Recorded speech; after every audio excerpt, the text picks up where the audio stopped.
continuar nuestro estudio en el libro de Hechos capítulo 7, versículos 17 al 20. Hechos capítulo 7, versículos 17 al 20. Aquí, ahí está. Vamos a tener la lectura de la palabra del Señor en Hechos capítulo 7, versículos 17 al 20. Pero cuando se acercaba el tiempo de la promesa que Dios había jurado a Abraham, el pueblo creció y se multiplicó en Egipto, hasta que se levantó en Egipto otro rey que no conocía a José. Este rey, usando de astucia con nuestro pueblo, maltrató a nuestros padres, a fin de que expusiesen a la muerte a sus niños para que no se propagasen. En aquel mismo tiempo nació Moisés y fue agradable a Dios, y fue criado 3 meses en casa de su padre. Vamos a orar para poner este tiempo en las manos del Señor. Padre, gracias te damos, Señor, porque tú eres bueno, tú eres fiel, tú tienes en control todas las cosas, Señor. Gracias por que nos permites hoy en este día poder estar reunidos. Quita cualquier distracción, Señor, quita cualquier cosa que nos distraiga de poder esforzarnos para poder estudiar tu palabra. Ayúdanos, tráenos paz, consuelo. Trae también, Señor, que tu Santo Espíritu abra los ojos de nuestro entendimiento.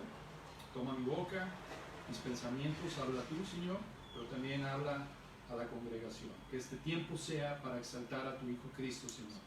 Padre, te damos gracias por esta oportunidad que nos das, porque hago mías las palabras de Spurgeon. Me encanta, amo hablar de Cristo, Señor. Y gracias por esta oportunidad, por este privilegio.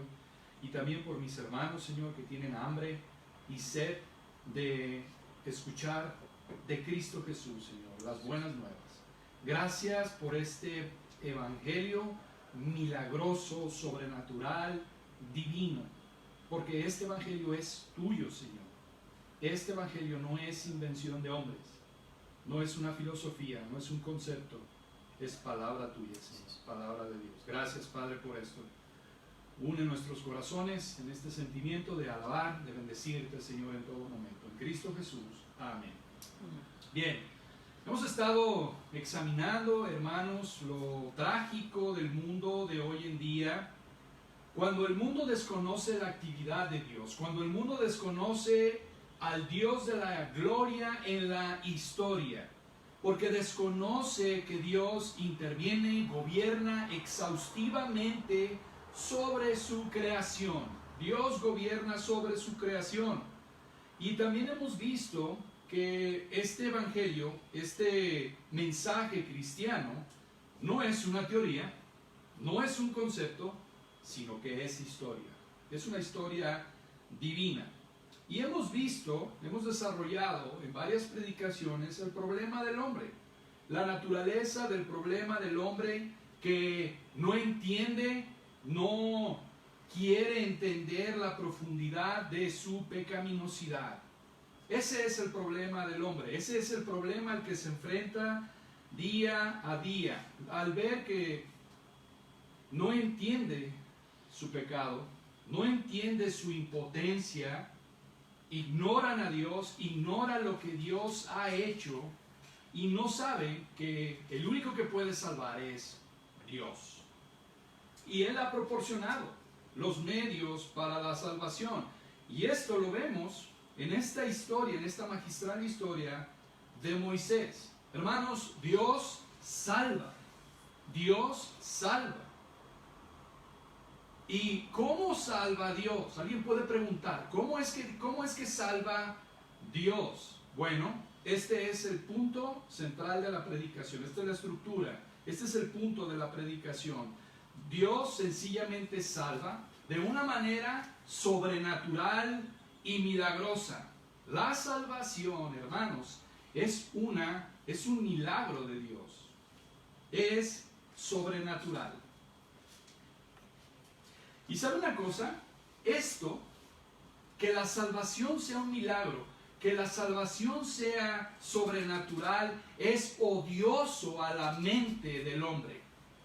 Es odioso a la mente moderna, a la mente progresista, a la mente humanista. ¿Por qué? Porque el hombre piensa que no hay nada más allá de la comprensión humana. Solamente lo que el hombre puede ver, manejar, hasta ahí llega a su comprensión. El hombre a sí mismo se hace como un ser supremo.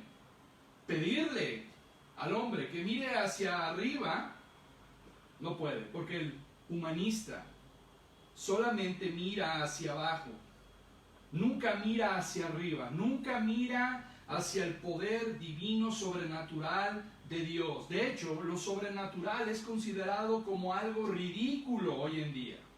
Así lo consideran, como algo insultante para alguien que tiene un conocimiento científico. Lo consideran insultante. Pero déjame decirle algo, y esto lo quiero subrayar.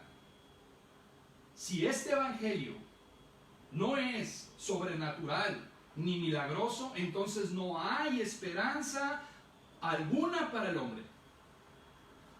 Este evangelio por necesidad tiene que ser sobrenatural, divino, milagroso. El evangelio por definición es sobrenatural, milagroso, divino, porque no es un mensaje que se origina en el hombre, sino que se origina en Dios.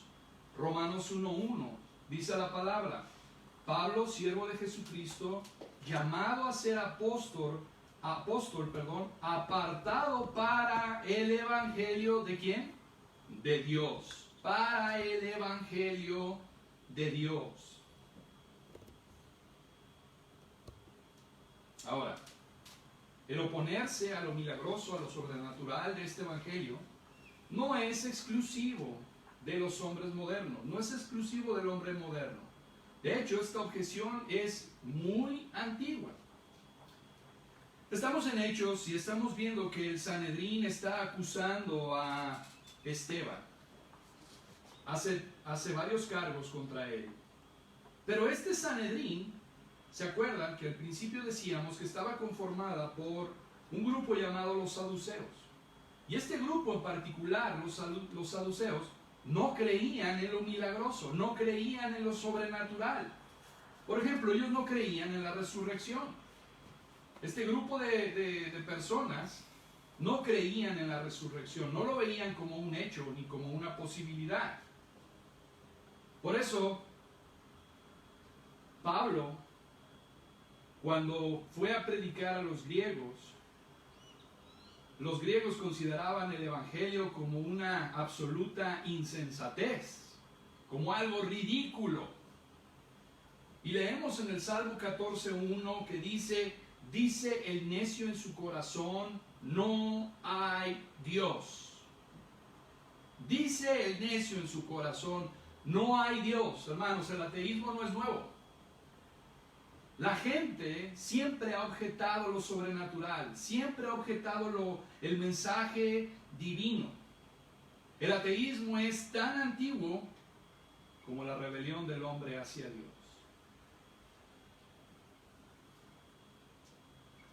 Por eso tomo las palabras del apóstol Pablo cuando dice, no me avergüenzo del evangelio. ¿Por qué no?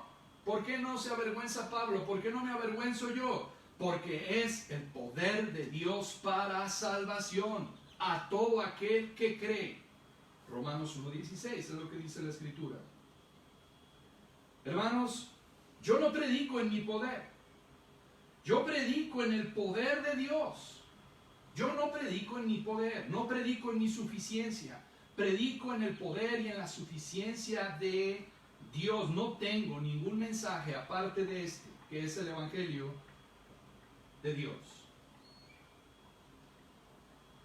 Hermanos, si Dios no interviene, si Dios no actúa, si Dios no está interviniendo en la vida del hombre, no hay mensaje.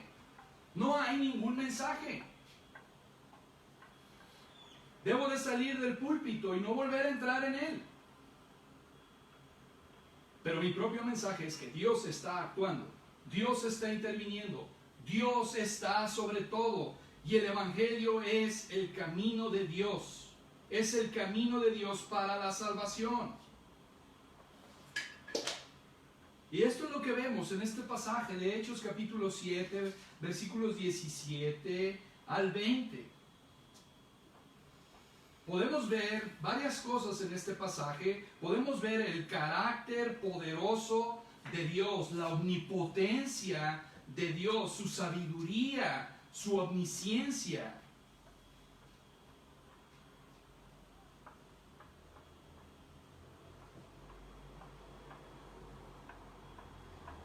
Por eso es que la Biblia comienza en Génesis 1:1, en el principio creó Dios. La Biblia siempre comienza con Dios, quién Él es, su carácter, sus atributos.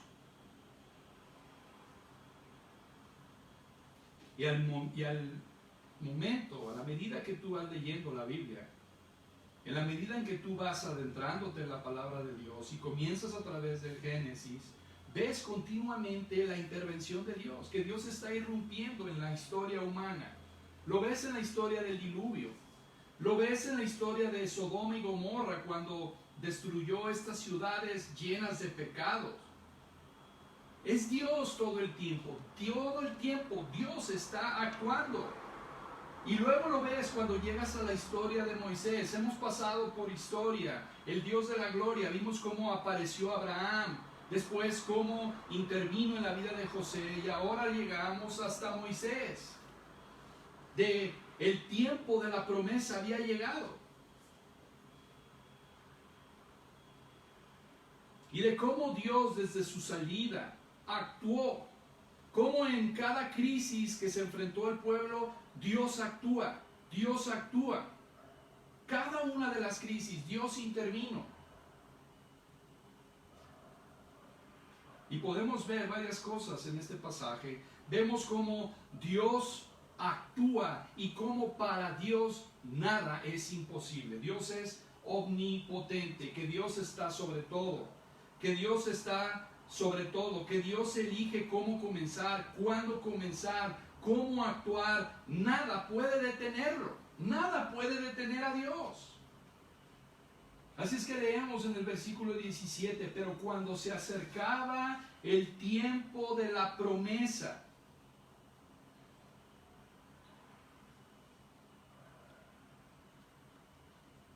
que Dios había jurado a Abraham, el pueblo creció y se multiplicó. Y hay algo muy importante. Yo me quedé pensando y meditando, ¿por qué Esteban se molestó en decir esto? ¿Por qué Esteban dice cuando se acercaba el tiempo de la promesa? Pensemos en esta declaración de Esteban. ¿Por qué dice cuando se acercaba el tiempo de la promesa? Bueno, Esteban se estaba haciendo referencia y estaba mencionando la fecha de la liberación del pueblo de Israel. La fecha de la liberación, la fecha fijada por Dios, estaba cerca. Se acortaban los días de la liberación, se acortaban los días de salir de la esclavitud. Pero al mismo tiempo que se acortaban los días de la liberación, el pueblo crecía. Esto se me hace muy interesante. Al mismo tiempo que se acortaban los días, el pueblo de Dios, Israel, se multiplicaba. Y se multiplicaban de una manera asombrosa en la tierra de Egipto. Y tenemos que pensar, ¿quién hizo esto? Fue el Dios de la gloria. Fue el Dios de la gloria. Se acercaba el tiempo de la liberación, se acortaban los días de la liberación y el pueblo crecía. ¿Recuerda cuántos descendieron a Egipto? 75. Se estima que salieron más de 2 millones de personas en el Éxodo. 75 personas, más de 2 millones de personas cuando salieron del éxito. ¿Quién fue? Fue el Dios de la gloria. Fue el Dios de la gloria. A medida que se acercaba el tiempo de la salida, Dios aumentaba las personas. Mire lo que dice el Salmo 105, versículo 23 y 24. Salmo 105, versículo 23 y 24. dice la palabra, después entró Israel en Egipto y Jacob moró en la tierra de Cam. Y multiplicó su pueblo en gran manera y lo hizo más fuerte que sus enemigos. ¿Quién lo hizo? Dios. Esta es la obra de Dios. Todo el Salmo 105 transmite alabanza a Dios y lo que Dios ha hecho, los hechos, las maravillosas obras de lo que Dios ha hecho. El salmista recorre toda la actuación de Dios y dice, y aumentó mucho su pueblo y lo hizo más fuerte que sus enemigos. Entonces, entre más pronto se acortaban los días de su salida, el pueblo crecía y se hacía fuerte. Pero no por ellos, sino Dios era el que estaba realizando esta grandiosa obra. El pueblo se multiplicó por causa de Dios. Esto no fue un accidente. Esto no es una casualidad. Esto es un milagro. Esto es algo sobrenatural. Esto es Dios interviniendo. Dios tiene poder para dar el fruto al vientre. Dios puede hacer estériles a las mujeres. Dios puede permitirles tener hijos. Es Dios quien lo hace. Y esto lo vemos repetidamente a través de toda la Escritura. Esto es un hecho que no lo podemos negar. Dios es quien hace la diferencia. El nacimiento de Isaac, el hijo de Abraham, ¿cómo fue? Sara tenía 90 años. Abraham tenía 99 y no tenía ningún hijo. Pero Dios puede abrir el vientre de una mujer de 90 años y hacer que nazca el hijo de la promesa. Dios puede hacer todo lo que Él quiera, porque Él es todopoderoso. Y vemos aquí cómo los hijos de Israel se multiplicaron tanto que fueron una amenaza para Faraón y su dinastía.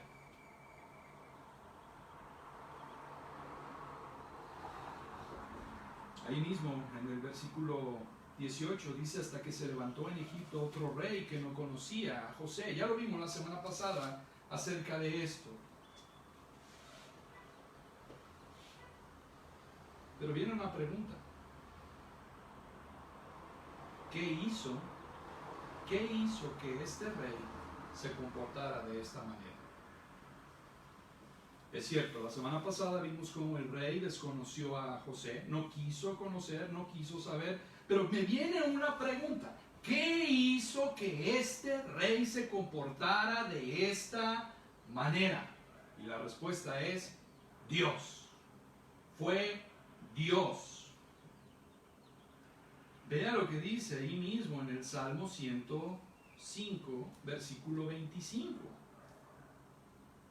Dice, volvió su corazón para odiar a su pueblo, para tratar sutilmente con sus siervos. Dios volvió el corazón de este rey contra su propio pueblo. Esa es la afirmación de la Biblia. ¿Que qué? Que el corazón de los reyes está en las manos de Dios.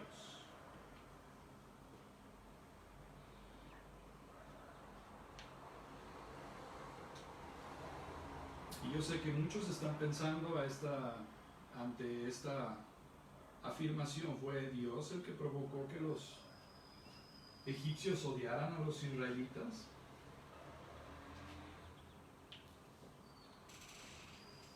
Esa es una buena pregunta. Dios, al bendecir tanto al pueblo de Israel, los egipcios llegaron a odiarlos. El odio.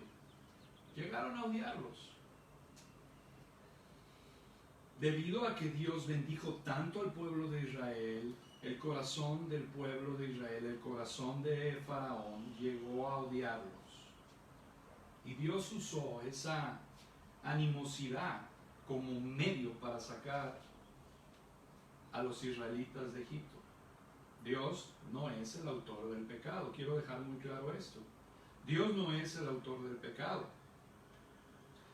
Pero Dios, a través de el mal que es inherente en la naturaleza humana, Dios hace sus actos para usarlos en su propósito. Leí una referencia acerca de este versículo de un teólogo del 1520 y tantos que se llama Mateo Poole, y él comenta lo siguiente con respecto a este Salmo 105:25.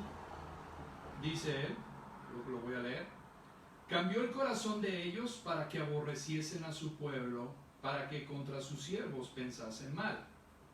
No por poner, dice Mateo Poole, no por poner este odio perverso en ellos, que no es coherente tanto con la santidad de la naturaleza de Dios como con la verdad de su palabra.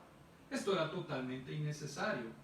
Lo hizo en parte al retirar los dones comunes o la gracia común y la operación del Espíritu Santo y todas las restricciones y obstáculos a la misma, para dejarlos en sus propios errores, en sus propias pasiones, en sus propios afectos corruptos, que por su propia voluntad estaban dispuestos a tomar este curso. Hermanos, en pocas palabras, este pueblo de Egipto empezó a sentir envidia por el pueblo de Dios. Y cuando dice que cambió el corazón de ellos, Dios retira su gracia común y brota a plenitud el odio que hay en los corazones de las personas. Cuando Dios retira su gracia común, su gracia restrictiva de un corazón, no le permite pecar todo lo que el hombre puede pecar. Pero cuando Dios quita esa gracia, entonces el hombre peca a voluntad y a placer de él mismo. Dios usa todas las cosas para cumplir sus propósitos, incluso el mal, para su propia gloria y para nuestro bien. Y al leer el Antiguo Testamento, ves a Dios gobernando, ves a Dios interviniendo, ves a Dios controlando a los hombres y a las naciones. Y es el mismo Dios de ayer, hoy y siempre. No solamente Dios intervino en el Antiguo Testamento, hoy está interviniendo también. Todas las cosas están en sus manos. Todas las cosas están en sus manos. Y el versículo 20 nos dice: en aquel mismo tiempo nació Moisés y fue agradable a Dios. ¿Qué quiere decir este versículo 20? Es el tiempo exacto de Dios. El tiempo exacto, la hora exacta. No fue un accidente. Dios conocía los tiempos, Él conoce los tiempos. El tiempo de Dios siempre está ahí. Nada pasa por accidente. El tiempo es de Dios. Tu tiempo, mi tiempo, es el tiempo de Dios. Dios hizo que coincidiera la hija de Faraón paseándose por el río cuando exactamente estaba ahí Moisés. ¿Quién fue que lo hizo? No fue la casualidad, fue Dios. Dios estaba haciendo todo esto. Dios gobierna los tiempos. Dios gobierna a las personas, a la circunstancia, a la historia. Dios lo gobierna y lo hace para su propia gloria, su propio propósito de redención y de salvación. ¿Qué tiene que ver esto con nosotros? Alguien puede preguntar, ¿qué tiene que ver esto conmigo? ¿Qué tiene que ver esto para mi vida? Para lo que yo estoy pasando hoy en día. Y quiero leer unas palabras de Spurgeon que tienen que ver con nosotros cuando nos desesperamos porque no vemos a Dios actuar en nuestras vidas, en nuestro trabajo, en nuestra enfermedad, en nuestras circunstancias. Nuestro tiempo es el tiempo de Dios. Y Spurgeon dice lo siguiente: tal vez El tiempo de la promesa, de tu promesa, no ha llegado todavía, porque nuestra prueba no ha cumplido todavía su propósito. La disciplina debe de responder a su propósito, o de lo contrario no puede llegar a su fin. Se me hizo muy interesante esto, lo voy a volver a leer. Tal vez el tiempo de la promesa no ha llegado todavía, porque nuestra prueba no ha cumplido todavía su propósito. La disciplina debe de responder a su propósito, o de lo contrario no puede llegar a su fin. ¿Quién desearía que se sacase el oro del fuego antes de que se separase la escoria? Espera, oh cosa preciosa, hasta que hayas alcanzado la máxima pureza. Estos momentos en que pasas por el horno son provechosos. Sería insensato acortar esas horas que son de oro. El tiempo de la promesa coincide con el tiempo más enriquecedor para el corazón y el alma. Además, es posible que no hayamos mostrado aún la suficiente sumisión a la voluntad divina. La paciencia no ha tenido su obra completa. El proceso de deteste no ha concluido. Todavía anhelamos las comodidades que el Señor quiere que superemos para siempre. Abraham hizo un gran banquete cuando fue destetado su hijo Isaac. Y es posible que lo mismo haga nuestro Padre Celestial con nosotros. Spurgeon dice: humíllate, corazón altivo, deja tus ídolos, abandona tus mimos favoritos y vendrá a ti la paz prometida. Pero continúa diciendo Spurgeon: las promesas de Dios están fechadas de tal manera que aseguran su gloria en su cumplimiento. Y esto debe bastar para nosotros cuando no podamos ver ninguna otra razón para la demora. Podría ser necesario que seamos llevados a ser más conscientes de nuestra necesidad y del gran valor de las bendiciones que ansiamos con vehemencia. Lo que viene con presteza podría ser valorado con ligereza. Es posible que nuestros espíritus ingratos necesiten aprender a ser agradecidos por medio de la educación de la espera. Podríamos no cantar potentemente si no suspiráramos profundamente. La carencia y la espera nos conducen a jadear y a suplicar, y a su debido tiempo eso nos conduce a gozarnos y a regocijarnos. Esto me encantó.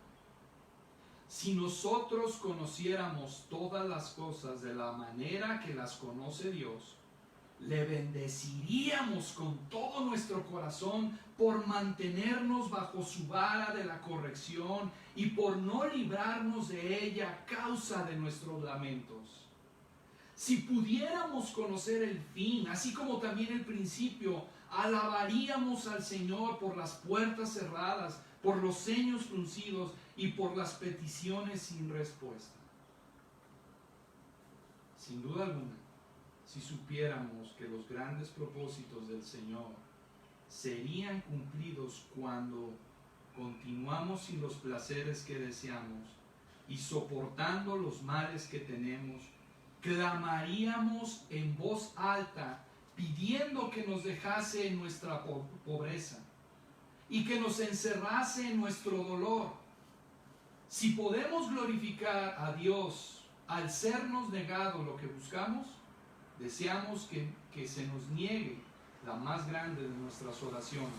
Y el resumen de todas las demás es esta: pero no sea como yo quiero, sino como tú.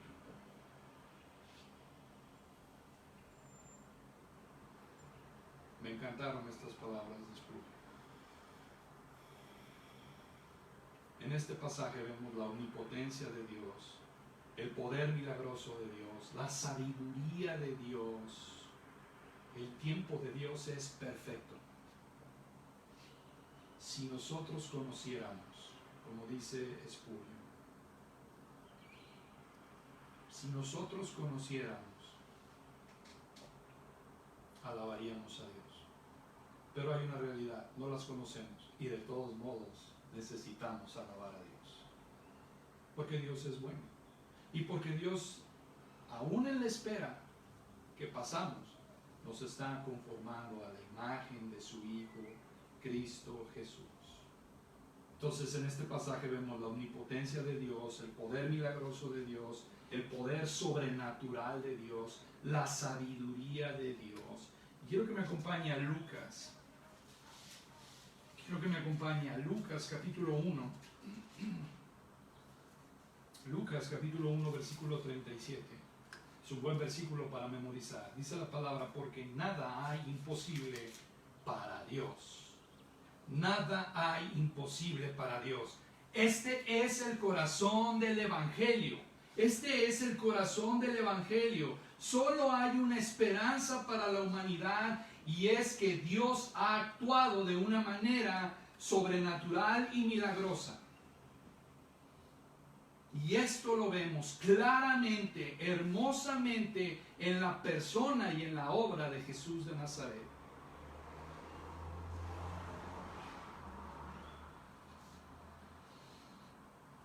Pero quiero decir esto, déjenme decirle esto. Muchas veces comenzamos con Jesús de Nazaret de una manera incorrecta. Solamente vemos a Jesús como un buen maestro. Solamente vemos las enseñanzas de Jesús como una solución a nuestros problemas. Lo vemos como para seguirlo por la ética de sus enseñanzas. Pero perdemos toda la gloria de la persona de Cristo. Perdemos toda la gloria de su persona. Ellos no saben quién es, ni por qué lo conocen, ni por qué le siguen. Ayer alguien me hizo una pregunta y mi respuesta fue: no debes de comenzar con estos versículos. La mejor manera de conocer a Jesús no es Mateo 5. La mejor manera de conocer a Jesús es Génesis 1.1, Mateo 1.1, Marcos 1.1, Lucas 1.1, Juan 1.1. Esa es la manera correcta de conocer a Jesús. Comienzas con el capítulo 1 y después vas progresivamente. El nacimiento de nuestro Señor Jesús. Allí es donde debemos de comenzar. El milagro, el milagroso nacimiento, lo sobrenatural de su nacimiento. Una joven llamada María tuvo una visita de un ángel. Ella estaba haciendo su trabajo como de costumbre, trabajando en lo que ella tenía, viviendo su vida de manera ordinaria, cuando de repente aparece este ángel y le dice: salve, tú que eres muy favorecida. Y luego procedió a decirle que ella iba a dar a luz un hijo y que su nombre sería grande y que será llamado Hijo del Altísimo, y que el Señor Dios le dará el trono de David su padre y que reinará para siempre en la casa de Jacob. Entonces María le pregunta, le dice: ¿cómo será esto? Porque no conozco un hombre. María volteó a ver a este ángel y le dice: ¿de qué estás hablando? Yo no soy una mujer casada. ¿No te das cuenta que soy una mujer virgen? No he conocido a un hombre. Es imposible, no puedo tener un hijo. Pero entonces el ángel le responde: el Espíritu Santo vendrá sobre ti y el poder del Altísimo te cubrirá. Por lo tanto, lo que nacerá será santo. ¿Por qué? Porque Lucas 1, versículo 37 dice: nada es imposible para Dios. El nacimiento del Señor Jesús, el nacimiento del Hijo de Dios es un milagro, es una acción sobrenatural, es divino.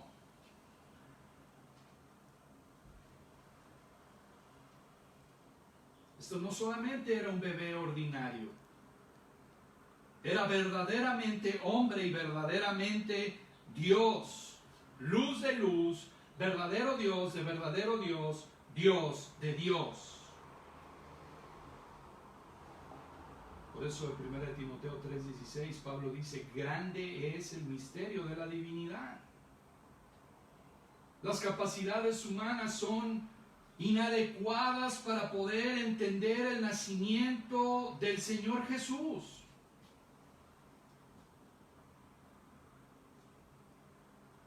Pero ¿sabe una cosa? Los milagros pueden suceder porque Dios es. Los milagros pueden suceder porque Dios es. Y la base de nuestra salvación es que Dios envió a su Hijo al mundo. Dios envió a su Hijo unigénito al mundo. Vean lo que dice Romanos capítulo 8.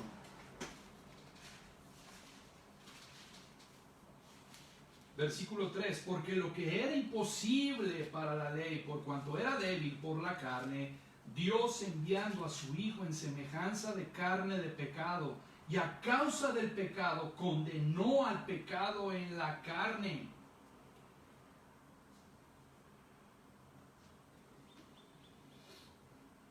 Cristo nació de una virgen, nació de la Virgen María, sin padre humano, fue concebido por medio del Espíritu Santo en el seno de María. ¿Cómo? No lo sé. No lo sé, y no pretendo explicarlo.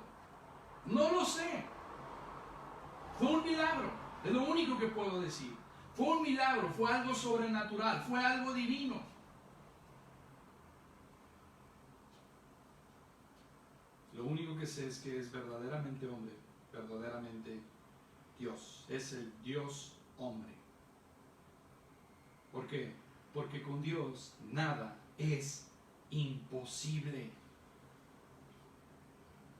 El Dios que hizo multiplicar a los hijos de Israel en esclavitud en Egipto es el mismo Dios que hizo que naciera de una virgen llamada María.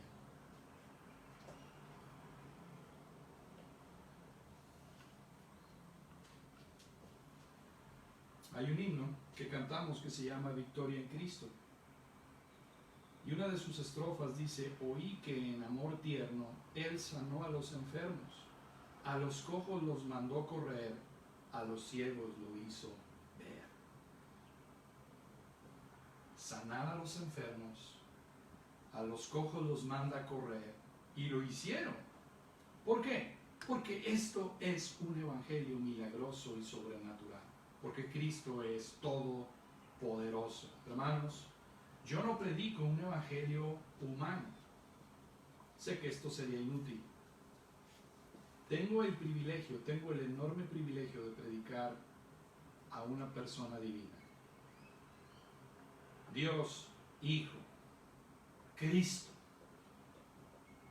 Y en esta tarde yo te pido que lo observes, que lo contemples, que leas los evangelios y te darás cuenta cómo Él sanó a los cojos, Él hizo ver a los ciegos, a un hombre que tenía el brazo paralizado, lo sanó en Marcos 3, 1 al 5. Estos son los hechos históricos de Jesús y las grandes maravillas que el Señor hizo. Jesús se paró en medio de un cementerio porque su amigo Lázaro había muerto durante 4 días y su hermana le dice, Señor, que hiede ya. Ya había comenzado la descomposición del cuerpo, no se podía hacer nada. Pero nuestro Señor Jesús se paró enfrente de esa tumba y le dijo, Lázaro, sal. Y Lázaro salió. Esta es una acción de Dios. Esta fue la acción de Dios. Esto es lo imposible, sucedió. Esto era sobrenatural, esto es milagroso. Esta es la misma esencia del Evangelio.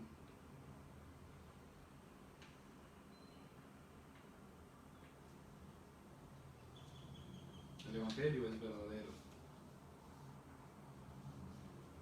Pero no solamente ves el poder de Dios en el nacimiento de nuestro Señor y lo ves a través de su maravillosa vida. sino que también lo ves a través de su gloriosa resurrección. Los fariseos, los saduceos, los herodianos, los autoridades romanas y todos los demás conspiraron contra él y lo condenaron y lo pusieron a muerte, pusieron su cuerpo en un sepulcro, lo pusieron con un sello y lo protegieron con una guardia romana. Al parecer todo había terminado, pero no había terminado, porque Jesús rompió las ligaduras de la muerte, se levantó triunfante sobre la tumba. Si la resurrección no fuera cierta, entonces el Evangelio tampoco sería cierto y no habría esperanza para nadie. Pero porque se levantó, hay esperanza. Por eso, como dice la Escritura, ¿dónde está, muerte, tu aguijón? ¿Dónde está tu victoria? Cristo lo ha conquistado. Cristo ha conquistado todo.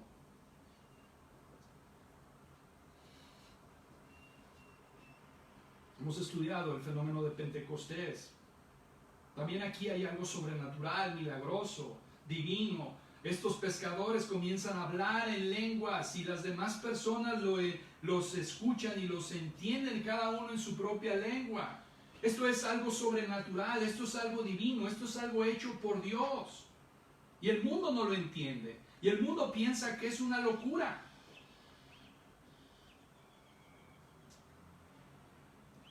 Ahí en Hechos dijeron, estos hombres están llenos de mosto, están ebrios.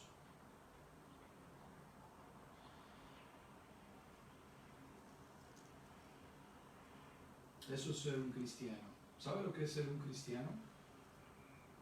Un cristiano es un milagro sobrenatural hecho por Dios. Eso es ser un cristiano. Y el mundo no lo entiende. Y el mundo ve a los cristianos como locos, como una locura.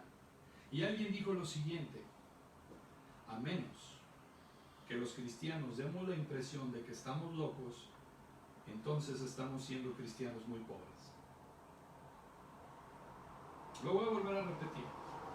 A menos que los cristianos demos la impresión de que estamos locos, entonces estamos siendo cristianos muy pobres.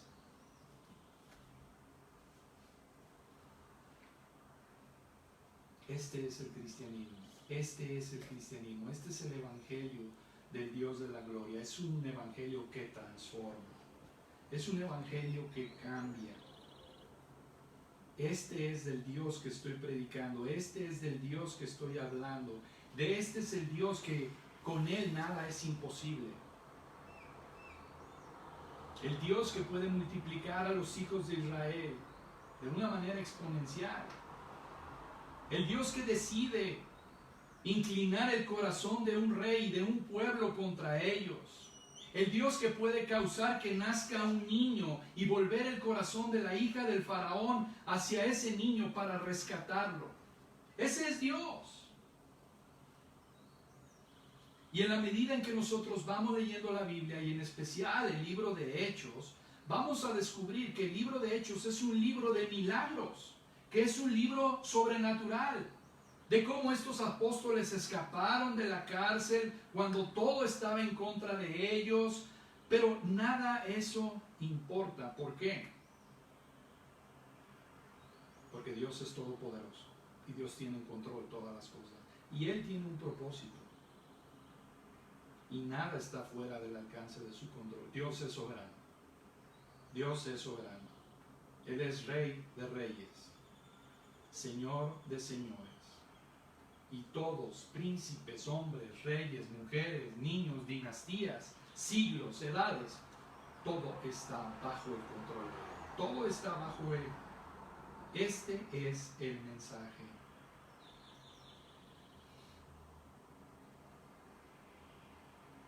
Pero también es nuestra esperanza, porque la única esperanza que una persona tiene es que Dios actúe en su vida.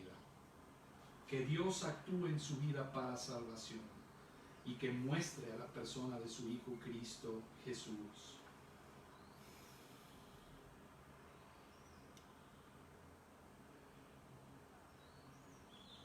Nuestra única esperanza reside en la acción de Dios y en lo que Él dice. Y Él dice que puede crearte de nuevo, puede darte un renacimiento, puede darte una regeneración, puede darte un corazón, te puede dar un nuevo comienzo, un nuevo corazón. No es una reforma o una mejora, es regeneración, es volver a nacer. Por eso me gustan las palabras que Pablo dice en 2 Corintios 4:6, porque Dios, vamos ahí, 2 Corintios capítulo 4,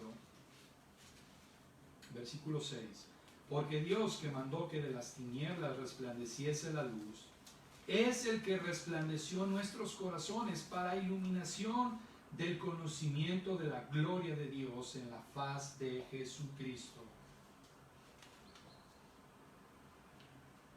Él puede darte vida, Él puede darte un nuevo corazón.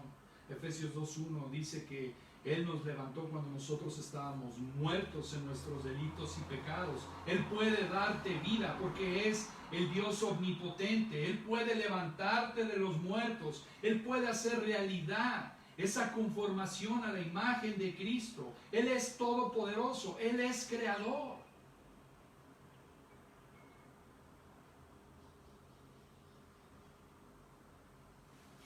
Mira, venga Juan, con esto voy a cerrar. Juan capítulo 3.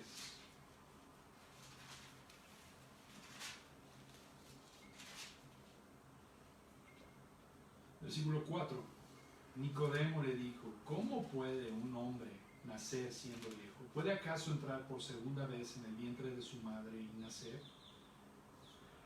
Respondió Jesús, de cierto te digo, que el que no naciere de agua y del Espíritu no puede entrar en el reino de Dios. Lo que es nacido de la carne, carne es, y lo que es nacido del Espíritu, Espíritu es.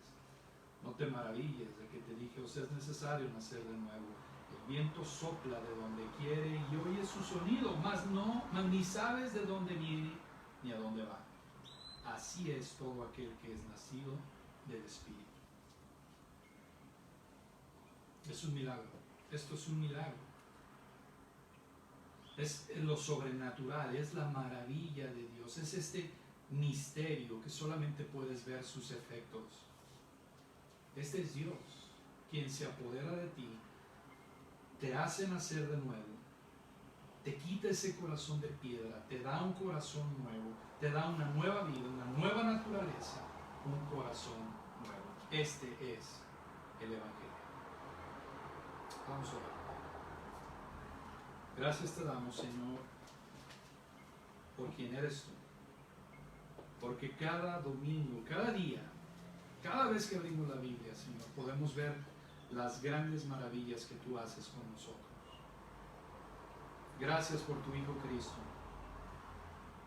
Gracias por el sacrificio que hizo. Gracias, Señor, por la provisión, por la redención. Porque Cristo es el único camino para llegar a ti.